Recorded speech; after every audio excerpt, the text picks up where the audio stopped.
चलिए यहाँ पे फाइल को विस्तार से हम जानते हैं। फाइल क्या होती है। फाइल एक प्रकार की, हम अगर बात करें तो कंप्यूटर में जब हम डाटा को सेव करते हैं तो उसको किसके फॉर्म में सेव करते हैं, फाइल के फॉर्म में सेव करते हैं। अब फाइल बहुत विभिन्न प्रकार की हो सकती है। जैसे मान लीजिए हम अगर कोई डॉक्यूमेंट बना रहा है तो डॉक्यूमेंट से रिलेटेड एक फाइल हो सकती है। यदि हम एक्सेल की सीट बना रहे हैं तो वर्कबुक से रिलेटेड एक फाइल हो सकती है। यदि हम पीपीटी बना रहे हैं तो पीपीटी यानी पावर पॉइंट से रिलेटेड फाइल हो सकती है। तो अलग अलग जो फाइल होती है वो हमको अलग अलग रूप से पहचानने के लिए यहाँ पे एक विशेष तौर पे नाम उपयोग होता है जिसे हम बोलते हैं एक्सटेंशन। तो एक्सटेंशन से हम फाइल के प्रकार को समझ सकते हैं। तो फाइल हम समझ सकते हैं, कंप्यूटर में जब डाटा को स्टोर करना है तो फाइल के फॉर्म में ही स्टोर किया जाता है। यानी कि फाइल जो यहाँ देखिए संबंधित सूचनाओं का एक समूह होता है। मतलब जो भी संबंधित, मतलब जैसे डॉक्यूमेंट है तो डॉक्यूमेंट से रिलेटेड होगी, वर्कबुक है तो उससे रिलेटेड होगी, पावर पॉइंट है तो प्रेजेंटेशन से रिलेटेड होगी। जो कि सेकेंडरी स्टोरेज डिवाइस जैसे कि मैग्नेटिक डिस्क है, ऑप्टिकल डिस्क यानी कि डीवीडी सीडी, इनमें स्टोर की जाती है। फाइल किसी भी तरह के डाटा को स्टोर कर सकती है, जैसे टेक्स्ट हो सकता है या इमेज हो सकता है या फिर कोई अदर चीज़ें, जो भी हम म्यूजिक वगैरह सारी चीज़ हम स्टोर करना चाहते हैं तो वो यहाँ पे स्टोर की जा सकती है यहाँ पे। ठीक है। इसके अलावा जब हम जो है सिस्टम में फाइल को स्टोर करते हैं तो हमें फाइल का नाम, फाइल के प्रकार को स्पेसिफाई करना पड़ता है। फाइल का नाम यानी कि जैसे डॉक्यूमेंट हमने बनाया है तो डॉक्यूमेंट में हमने लिख दे SHW और डॉट उसका प्रकार यानी DOCX, इस प्रकार से हमको यहाँ पे निर्धारित करना होता है। ठीक है, ताकि यहाँ पे हमको फाइल को सेव करना। इसके अलावा फाइल हम कैसे, जैसे इमेज फाइल है तो .jpeg दे सकते हैं, या फिर किसी सॉफ्टवेयर की फाइल है तो .exe दे सकते हैं। तो सारी चीज़ हमको देखने मिलती है। फाइल आप समझ गए, इस प्रकार से पर्टिकुलर कोई एप्लीकेशन का प्रयोग करके बनाई जाती है। और जब हम इनको कैटेगराइज करके एक फोल्डर में एक जगह पर रख दे देते हैं उसको हम बोलते हैं फोल्डर। ठीक है, ये फोल्डर आप समझ सकते हैं। अच्छा, विभिन्न प्रकार के एक्सटेंशन मैंने बताया था इसके पहले, आप जो है सीरीज अगर देखेंगे तो आपको विभिन्न प्रकार के एक्सटेंशन देखने को मिलेंगे। जैसे डॉक्यूमेंट का होता है .docx, ठीक है। एक्सेल का होता है .xlsx, ठीक है, XLSX होता है। उसके बाद पावर पॉइंट का .pptx होता है। इसके अलावा नोटपैड का .txt होता है। वर्ड पैड का आप देख सकते हैं RTF होता है। पेन ब्रश का PNG या बिटमैप होता है, BMP जिसे हम बोलते हैं। अलग अलग प्रकार के एक्सटेंशन हमको देखने को मिलते हैं जो कि फाइल को आइडेंटिफाई करने का काम करते हैं एक्सटेंशन। ठीक है।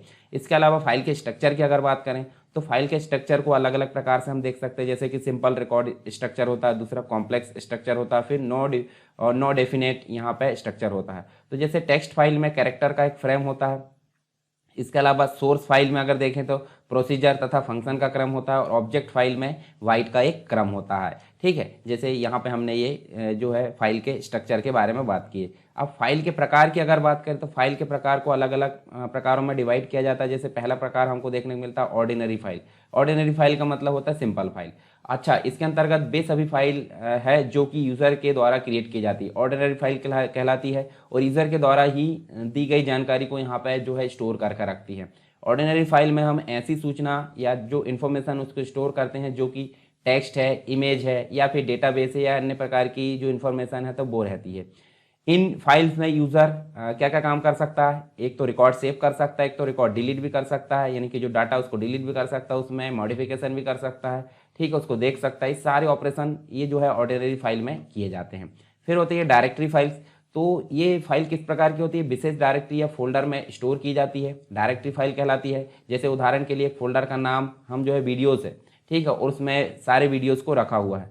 उसके अलावा वीडियोज़ की जितनी फाइल होगी वो हमारे लिए होती है डायरेक्टरी फाइल्स। मतलब एक पर्टिकुलर कैटेगरी हमने स्टोर कर दी एक फोल्डर बनाकर, तो ये कहलाती है डायरेक्टरी फाइल्स। इसके अलावा स्पेशल फाइल्स भी होती है, वे फाइल्स जो यूज़र के द्वारा क्रिएट नहीं की जाती है, और वह फाइल्स जो सिस्टम को चलाने के लिए यहाँ पे यूज़ की जाती है, उन्हें स्पेशल फाइल कहते हैं। जैसे मान लीजिए .sys यहाँ पे देखने को मिलता है, ठीक है, .dll हमको देखने को मिलता है। ये सभी सिस्टम फाइल होती हैं जो कि सिस्टम को चलाने के लिए काम की जाती है। ठीक है।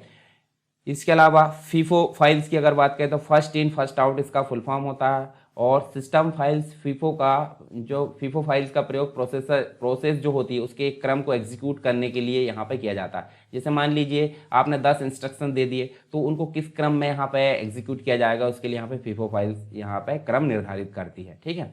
अब बात करते हैं नेक्स्ट फाइल में ही फाइल एक्सेस मेथड की। तो फाइल एक्सेस मेथड क्या होती है, जैसे मान लीजिए कोई अलमारी है या फिर हमने देखिए बुक ला कर रखे हैं, एक बताता हूँ मैं, जैसे एक जगह है अलमारी, यहाँ पे आपने एक बुक ला कर रखे, दूसरी, तीसरी, चौथी, पांचवी। यदि आपको निकालना हो तो इधर से दरवाजा नहीं है तो आप क्या करोगे, आप पहले इसको निकालोगे, फिर इसको निकालोगे, फिर इसको, फिर इसको, फिर इसको, फिर लास्ट वाले को। तो ये क्या कहलाएगी, ये क्रम से जिस क्रम में जमा था उसी क्रम में यहाँ पे निकला है, यानी कि ये सिक्वेंशियल कहलाएगा। जैसे यहाँ आप देख सकते हैं, देखिए 5 आपने स्टोर कर दिए, एक यहाँ पे देखिए 4, 5 स्टोर कर दिए। यदि आपको 5वें नंबर की निकालना है तो आप क्या करोगे, पहले एक को निकालोगे, दूसरे को, तीसरे को, चौथे को, 5वें को, इस प्रकार से। परंतु सिक्वेंशियल में काफ़ी जो है लेट निकलता है, यानी कि स्टोर भी जिस क्रम में हो रहा है उसी क्रम में निकलेगा। दूसरा होता है डायरेक्ट। डायरेक्ट मतलब जब आपकी मर्जी आई, जहाँ आपने सेव कर दी वहीं कोई दिक्कत नहीं, और दूसरा आपको निकालना है तो आप डायरेक्टली कहीं से भी निकाल सकते हैं। जैसे ये देखिए डायरेक्ट मेथड, ये वाला हम देख सकते हैं 4th नंबर भी निकाल सकते हैं,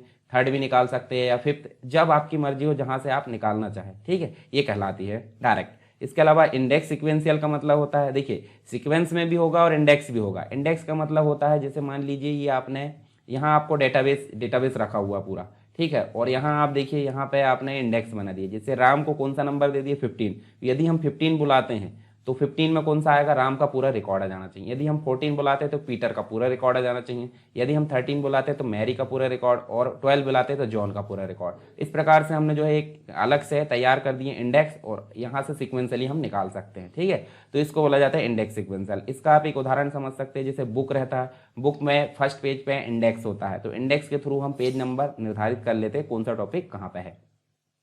चलिए पहली बात करते हैं सिक्वेंशियल। तो यह मेथड सामान्य है एक प्रकार से। सिक्वेंशियल एक्सेस में फाइल उपस्थित इन्फॉर्मेशन को क्रम में एक्सेस किया जाता है, अर्थात सूचना को क्रम में एक के बाद ही एक्सेस किया जाता है, एक के बाद एक, ठीक है। जैसे आपने स्टोर करे, जैसे हमारे पास 5 जो इन्फॉर्मेशन या 5 रिकॉर्ड है, तो जैसे 1, 2, 3, 4, 5, तो सबसे पहले हमने R1 को एक्सेस किया, फिर दूसरे को, इस प्रकार 5वें तक हम जाएंगे। तो डायरेक्ट एक्सेस नहीं कर सकते, इसलिए इसको बोला जाता है सिक्वेंशियल। जैसे यहाँ देखिए 7 आप देख सकते हैं, पहले, दूसरे, तीसरा, चौथा, 5वां, 6वां, 7वां, इस प्रकार से आपको 7वां रिकॉर्ड मिलेगा, ठीक है। इसके अलावा इसका अपोजिट होता है डायरेक्ट। तो डायरेक्ट एक्सेस में रैंडम कहलाती, रैंडम मतलब कहीं से भी, ठीक है। तो ये आप देख सकते हैं रैंडम मतलब आपको दूसरा चाहिए तो आप दूसरा फटाक से निकाल सकते हो, 8वां निकाल सकते हैं, 5वां निकाल सकते हैं, जब आपकी मर्जी जहाँ से, वो आप डायरेक्ट मेथड के थ्रू निकाल सकते हैं, डायरेक्ट एक्सेस मेथड के थ्रू, ठीक है। और यहाँ देखिए डायरेक्ट एक्सेस मेथड के द्वारा हम फाइल में उपस्थित किसी भी इन्फॉर्मेशन को डायरेक्ट एक्सेस कर सकते हैं। इसके द्वारा हम फाइल में बहुत तेज गति से काम कर सकते हैं।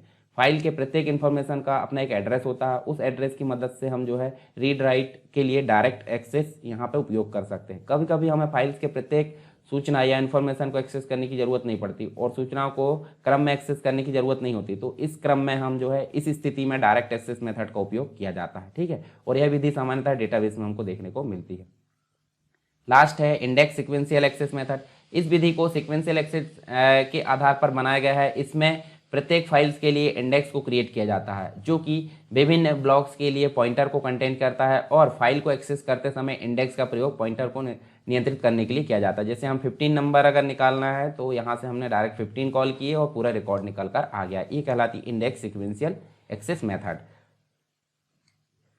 ठीक है। तो ये हमने फाइल के बारे में विस्तार से समझा, और जो फाइल्स है वो कंप्लीट रूप से हमारी यहाँ पे हो गई है, ठीक है। आई होप आपको समझ में आ गया होगा।